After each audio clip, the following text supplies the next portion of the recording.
Bismillahirrahmanirrahim. Hewan kurban yang dimaksud adalah kambing atau yang semisalnya yang disembelih setelah sholat Idul Adha sebagai upaya mendekatkan diri kepada Allah Subhanahu wa taala.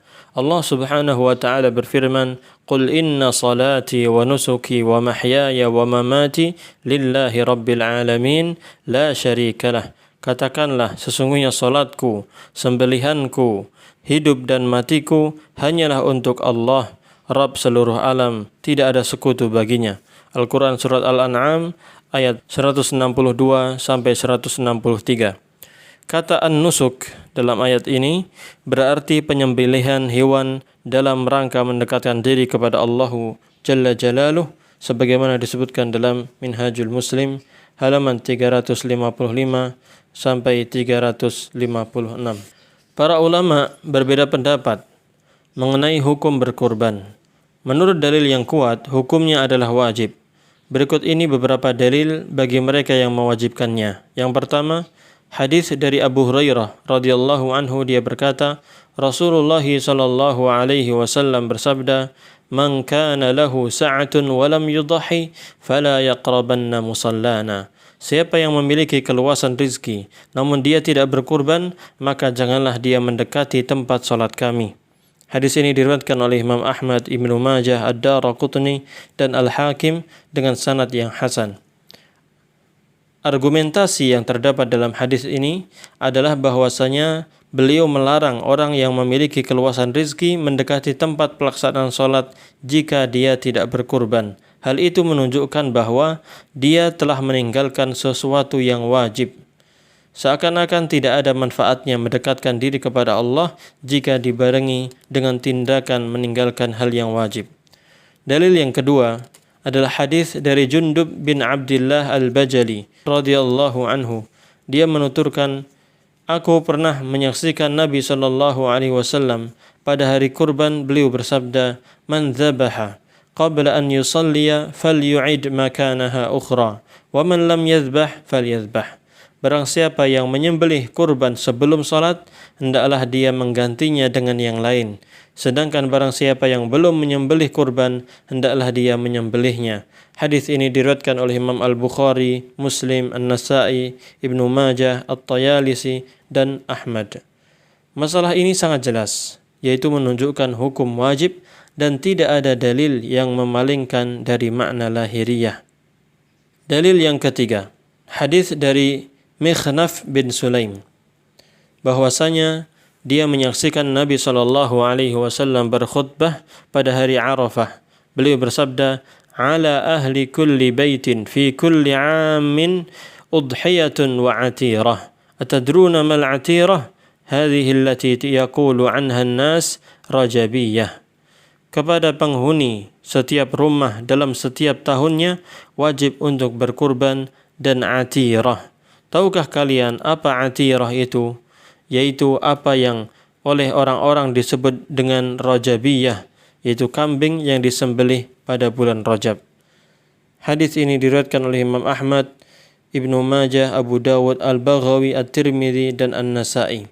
Dan hadis ini dinilai hasan oleh Imam At-Tirmidzi dalam sunannya.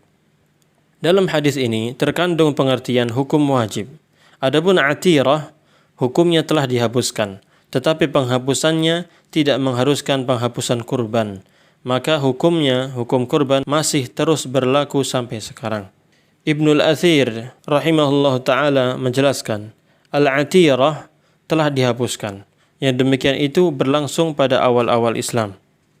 Sementara orang-orang yang menentang kewajiban tersebut memiliki syubhat terbesar sehingga menjadikan mereka berpendapat berkurban itu sunnah, yaitu sabda Nabi sallallahu alaihi wasallam, "Idza dakhala al-'ashru fa arada ahadukum an yudhhiya fala yamassa min sya'rihi wala min basharihi syai'a." Jika sudah masuk hari ke-10 lalu ada salah seorang di antara kalian ingin berkurban, maka hendaklah dia tidak mencukur rambut atau bulunya sedikit pun. Hadis ini diriwayatkan oleh Imam Muslim, Abu Dawud, An-Nasa'i, Al-Baghawi, Ibnu Majah, Al-Baihaqi, Ahmad dan Al-Hakim. Yang dimaksud dengan al-ashr, 10 hari pertama, yaitu maksudnya 10 hari pertama bulan Dzulhijjah. Mereka berkata, di dalam hadis ini terdapat dalil yang menunjukkan bahwa berkurban itu tidak wajib. Karena Nabi SAW bersabda, فَإِذَا أَرَادَ أَحَدُكُمْ أَنْ يُضَحِّي, jika salah seorang di antara kalian ingin berkurban. Seandainya berkurban itu wajib, niscaya beliau tidak akan menyerahkan kepada kehendak atau keinginan orang tersebut.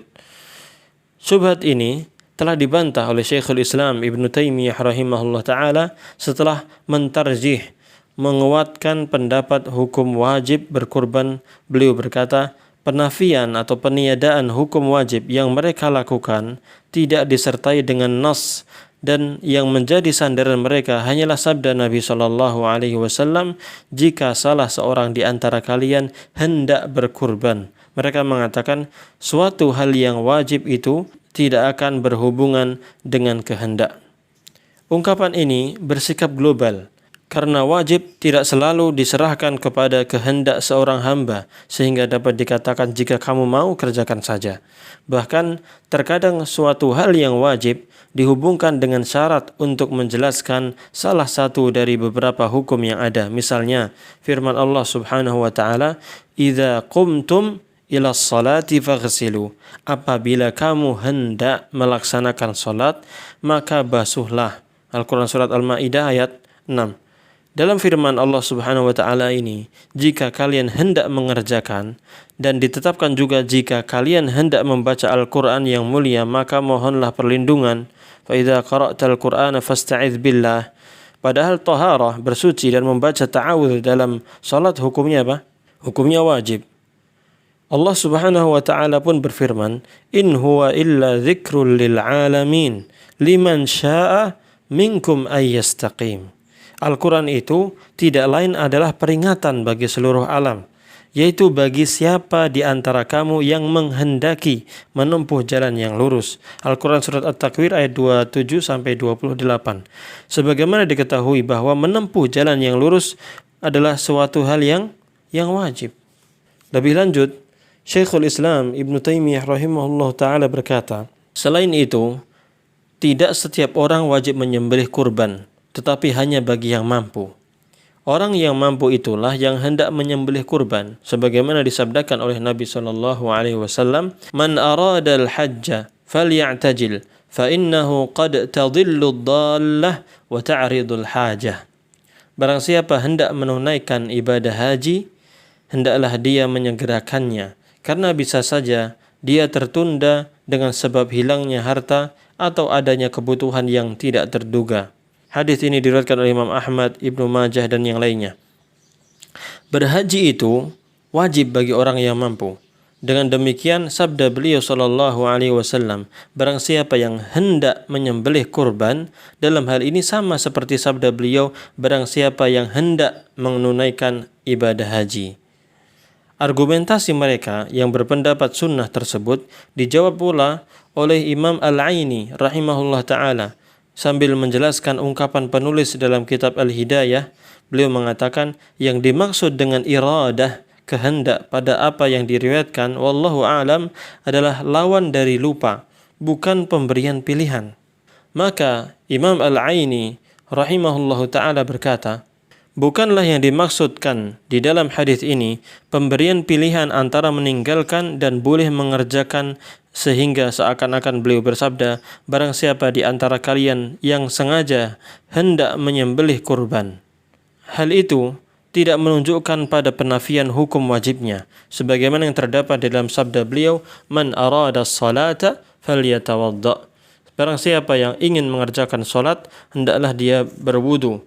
Demikian pula sabda beliau yang lain, man arada minkumul jum'ata falyaghtasil. Barang siapa di antara kalian ingin mengerjakan salat Jumat, hendaklah dia mandi. Hadis ini diriwayatkan oleh Imam Muslim. Maksudnya orang yang ingin menunaikannya, bukan bermaksud memberikan pilihan. Demikian kata Imam Al-Aini rahimahullahu ta'ala. Adapun argumentasi orang-orang yang tidak mewajibkan kurban dengan dalih kurban yang dilakukan oleh Nabi SAW untuk umatnya, sebagaimana disebutkan di dalam Sunan Abi Dawud, Sunan At-Tirmidzi, dan Musnad Ahmad dengan sanad sahih dari Jabir, maka argumentasi tersebut tidak benar. Sebab riwayat tersebut diarahkan dengan menggabungkan dalil-dalil yang ada pada orang yang tidak mampu dari umat ini. Jadi, bagi yang tidak mampu untuk berkurban, maka hukum asalnya, yakni kewajiban tersebut, gugur darinya. Wallahu a'lam.